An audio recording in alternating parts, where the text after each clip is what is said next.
साहित्य का उद्देश्य नामक निबंध प्रेमचंद की साहित्यिक और वैचारिक कृति कुछ विचार, जो कि एक निबंध संग्रह है, उसमें संकलित है। इस निबंध में प्रेमचंद ने साहित्य के प्रति अपने दृष्टिकोण को प्रकट किया है। उन्होंने उस समय प्रचलित सभी मान्य दृष्टिकोण और जो विचार थे, उनके परिप्रेक्ष्य में साहित्य से संबंधित अपने विचार और उसके उद्देश्य को यहाँ बताया है। वे साहित्य का उद्देश्य प्रथमतः प्रगतिशीलता स्वीकार करते हैं। उनका मानना है कि प्रगतिशीलता के अभाव में साहित्य का अस्तित्व ही नहीं रह सकता। लेखक ने यह निबंध प्रगतिशील लेखक संघ के लखनऊ अधिवेशन में सन 1936 ईस्वी में अध्यक्षीय भाषण के रूप में पढ़ा था। यहाँ प्रेमचंद ने स्पष्ट शब्दों में कहा था कि साहित्य अपने काल का प्रतिबिंब होता है। जो भाव और विचार लोगों के हृदयों को स्पंदित करते हैं, वही साहित्य पर भी अपनी छाया डालते हैं। इस प्रकार साहित्य का जो उद्देश्य है वह स्पष्टतः प्रगतिशीलता है। उनका कथन है कि प्रगतिशील लेखक संघ, यह नाम ही मेरे विचार से गलत है। साहित्यकार या कलाकार स्वभावतः ही प्रगतिशील होता है। प्रगतिशीलता के पक्षधर प्रेमचंद साहित्य को जीवन से जोड़ना चाहते हैं। साहित्य में निहित कला का एकमात्र उद्देश्य उसका जीवन तथा समाज के लिए उपयोगी होना ही है। प्रेमचंद इस उपयोगितावादी दृष्टिकोण का समर्थन करते हुए कहते हैं कि मुझे यह कहने में हिचक नहीं है कि मैं और चीज़ों की तरह कला को भी उपयोगिता की तुला पर तोलता हूँ। निसंदेह कला का उद्देश्य सौंदर्य की सृष्टि और पुष्टि करना है, और वह हमारे आध्यात्मिक आनंद की कुंजी है। पर ऐसा कोई रुचिगत मानसिक तथा आध्यात्मिक आनंद नहीं है जो अपनी उपयोगिता का पहलू न रखता हो। प्रेमचंद ने स्वयं अनेक प्रमाणों से यह सिद्ध किया है कि आनंद स्वयं एक उपयोगितापरक वस्तु है। इसी प्रकार प्रेमचंद साहित्य को यथार्थ से जोड़ना चाहते हैं। सुंदरता की कसौटी यथार्थ है। अभी तक साहित्य में केवल अमीरी और विलासिता को ही महत्व प्राप्त था, जो पूरी सच्चाई नहीं है। अमीरों का पल्ला पकड़कर उन्हीं की कद्रदानी पर साहित्य का अस्तित्व समझना नितांत भूल है।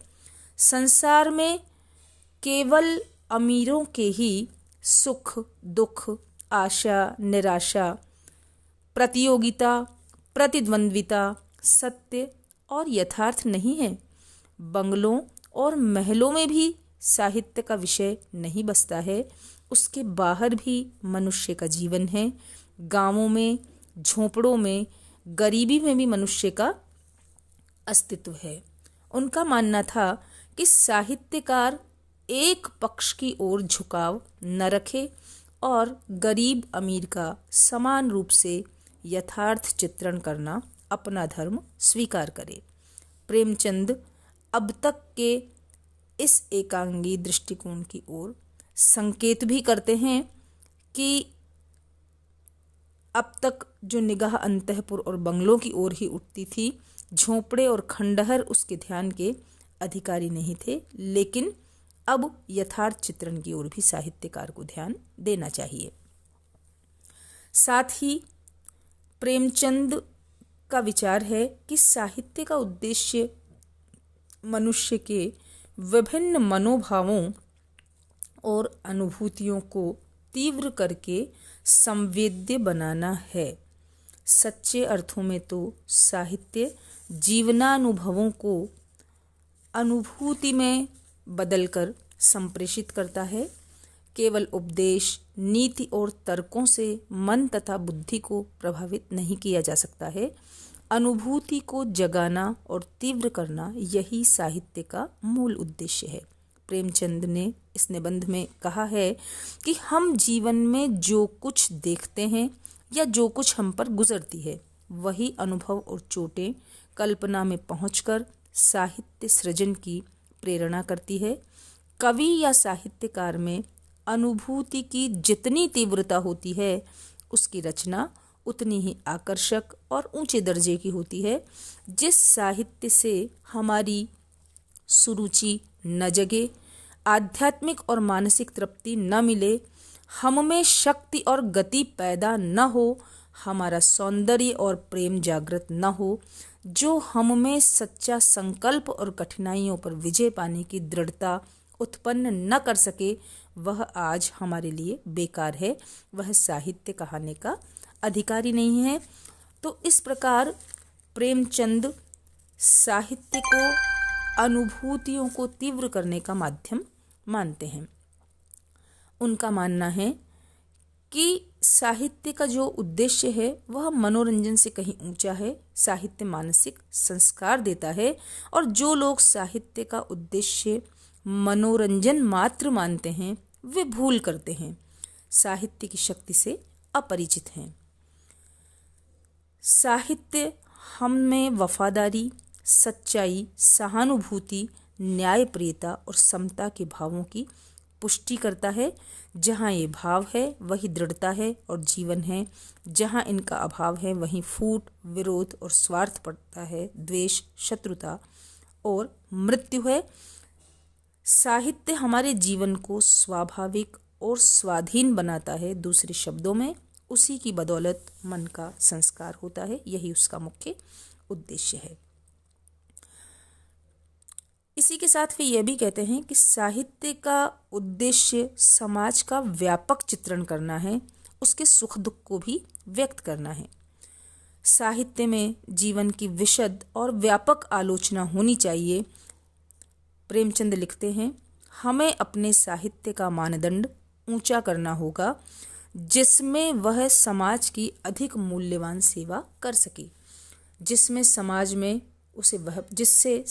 उसे वह पद मिले जिसका वह अधिकारी है, जिसमें वह जीवन के प्रत्येक विभाग की आलोचना विवेचना कर सके, और हम दूसरी भाषाओं तथा साहित्यों का जूठा खाकर ही संतोष न करें, किंतु खुद भी उस पूंजी को बढ़ाएं। प्रेमचंद साहित्यकारों का उद्देश्य सेवा और आदर्श की स्थापना बताते हैं।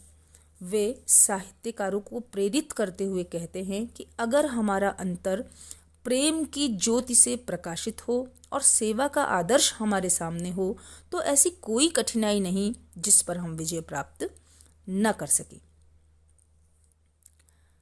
उन्होंने साहित्य का उद्देश्य नेतृत्व करना भी बताया है, और अत्यंत स्पष्ट शब्दों में पुरजोर भाव से ये व्यक्त किया है कि साहित्यकार का लक्ष्य केवल महफिल सजाना और मनोरंजन का सामान जुटाना नहीं है।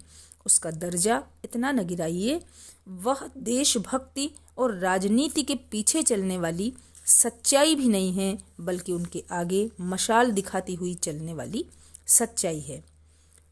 अतः साहित्य का उद्देश्य उच्च मानव मूल्यों की और आदर्शों की स्थापना करना है। मनुष्य को उसकी दुर्बलताओं से उबार कर उसे मनुष्य बनाने का उद्यम साहित्य ही करता है। साहित्य मानवता के संरक्षण के लिए विभिन्न आदर्शों की प्रतिष्ठा करता है।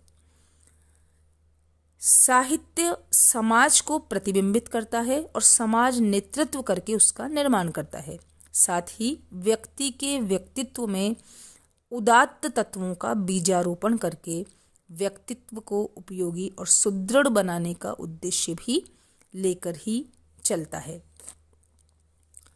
प्रेमचंद कहते हैं कि जिस साहित्य से हमारी सुरुचि ना जगे, आध्यात्मिक और मानसिक तृप्ति ना मिले, हम में शक्ति और गति पैदा न हो, हमारा सौंदर्य प्रेम जागृत न हो, जो हम में सच्चा संकल्प और कठिनाइयों पर विजय पाने की सच्ची दृढ़ता उत्पन्न न करे, वह साहित्य हमारे लिए बेकार है, वह साहित्य कहानी का अधिकारी नहीं है।